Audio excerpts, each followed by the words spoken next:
Dan sesungguhnya Allah, apabila Allah sedang mencintai seorang hamba, maka apa yang akan Allah hadirkan? Allah segerakan ujian kepada hamba tersebut. Makanya bunda kalau lagi diuji, ujian itu akan jadi ujian ketika bunda tambah dekat ke Allah. Dan ujungnya apa? Naik kelas.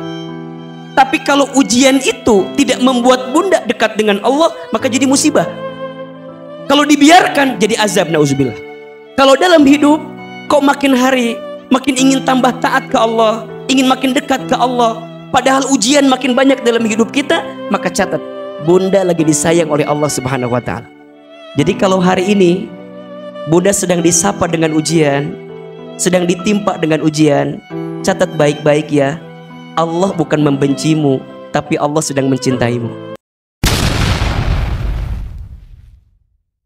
Bunda, teteh sayang, harus yakin ya, ketika kita diberikan kesempatan oleh Allah untuk mendekatkan diri kita kepada Allah, berarti tanda kita sedang dicintai oleh siapa? Allah. Sok mau tanya, mau dicintai Allah? Mau disayang Allah? Sering Ahilman sampaikan, setidaknya ada 6 ciri seseorang itu sedang dicintai oleh Allah.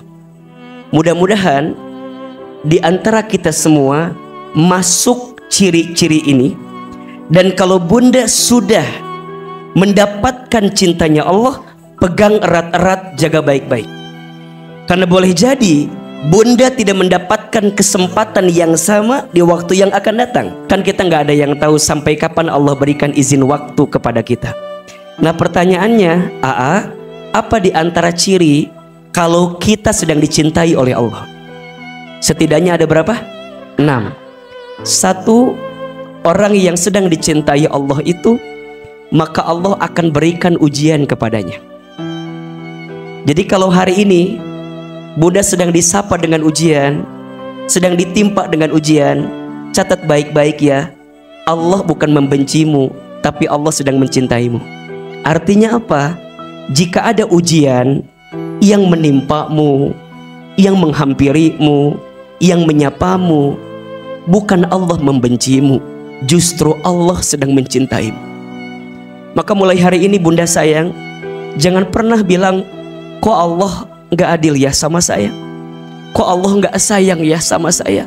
Dengan ujian-ujian yang bunda barangkali terima hari ini, izin ya, barangkali ada yang diuji di rumah tangganya, barangkali ada yang sedang diuji dengan mohon maaf dengan anak-anaknya, ada barangkali ada yang diuji dengan kesehatannya, ada barangkali ada yang diuji dengan kondisi keuangannya. Dan bunda mulai hari ini, kalau bunda lagi diuji, katakan dalam hati, ya Rob, terima kasih Engkau masih mencintaiku, karena Engkau masih menitipkan ujian-ujian kepada diriku. Bunda tanya, mana dalilnya? Kan suka begitu kita Maya. Disebutkan dalam hadis Rasulullah Shallallahu Alaihi Wasallam bersabda, Inna idhomal jazai ma'a idhomil balai. Sesungguhnya besarnya pahala itu tergantung beratnya ujian. Makin berat ujiannya, makin besar pahalanya. Lanjut, wa innallaha idza ahabba qauman ibtalahum.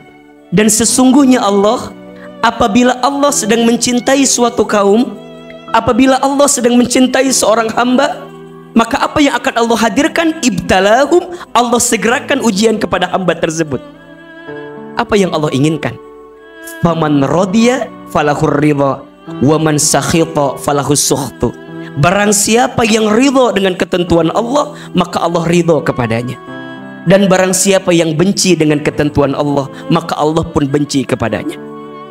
Kan biasanya ya bunda, teteh sayang, kita nih kalau lagi diuji ngerasa gak enak dengan ujian itu. Padahal justru di saat itu Allah sedang memelukmu, Allah sedang mengusap-ngusap kepalamu, Allah sedang menggenggam tanganmu. Hambaku, aku dahulukan ujian dunia untukmu, karena aku sedang merindukanmu dan aku ingin kau kembali kepada diriku. Nah itu poinnya. Jadi ciri yang pertama, orang yang sedang dicintai Allah apa? Diberikan ujian. Yang kedua, Allah akan meningkatkan ketaatan dirinya dalam hidup. Maksudnya apa? Jadi orang makin diuji, dia langsung makin taat ke Allah, bertambah keyakinannya ke Allah, makin rajin untuk mendekat semua langkah-langkah yang mendekatkan dia dengan Allah. Makanya bunda kalau lagi diuji, ujian itu akan jadi ujian ketika bunda tambah dekat ke Allah. Dan ujungnya apa? Naik kelas. Tapi kalau ujian itu tidak membuat bunda dekat dengan Allah, maka jadi musibah. Kalau dibiarkan jadi azab, nauzubillah. Nah, bunda kalau dalam hidup kok makin hari makin ingin tambah taat ke Allah, ingin makin dekat ke Allah, padahal ujian makin banyak dalam hidup kita, maka catat, bunda lagi disayang oleh Allah Subhanahu wa taala. Sampai yang ketiga, Allah akan menambahkan ilmu kepadanya. Masya Allah. Jadi dia diuji, setelah dia diuji dia sadar, kemudian dia segera kembali dan tambah taat ke Allah. Gimana cara tambah taatnya? Dia menuntut ilmu. Ilmunya ditambah. Karena ingat ya, ingat, bedanya ujian dalam hidup dengan ujian di sekolah, apa bedanya? Di sekolah dikasih pelajaran dulu, baru kemudian ujian. Dalam hidup dikasih ujian dulu, baru dikasih pelajaran. Maka bunda, kalau hari ini bunda sedang diuji dan bunda belum mendapatkan pelajaran daripada ujian itu, sabar, sabar. Karena Allah sedang menyiapkan banyak surprise kepada kita dari ujian yang Allah tanamkan kepada kita. Maka pesan Ahilman, kapanpun, dimanapun, siapapun, dalam keadaan apapun, please jangan pernah tinggalkan majlis ilmu. Minimal, ini minimal. Kalau nggak bisa tiap hari, minimal sepekan sekali. Kalau nggak bisa juga 2 pekan sekali. Kalau nggak bisa juga 3 pekan sekali. Kalau nggak bisa juga sebulan sekali. Sekarang tidak ada alasan untuk tidak belajar, betul? Mungkin bunda nggak bisa datang ke sini, bunda bisa lihat di media, betul? Ada di YouTube, betul? Ada di sosial media yang lain. Ambil sesuatu yang baik. Jadikan sosial media yang bunda miliki, jadikan media yang bunda punya sebagai cara untuk menambahkan ilmu. Makanya bunda, kalau keinginan ngajinya sangat tinggi, lagi disayang sama Allah, maka nanti yang keempat, ciri Allah mencintai hambanya, Allah akan mengarahkan hambanya itu untuk beramal soleh. Masya Allah. 1, diberi ujian. 2, ditambah keyakinannya ke Allah.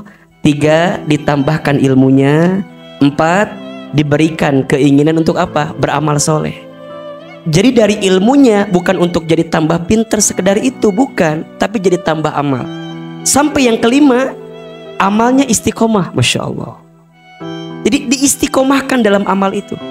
Sampai nanti yang keenam, diwafatkan dalam keadaan husnul khotimah.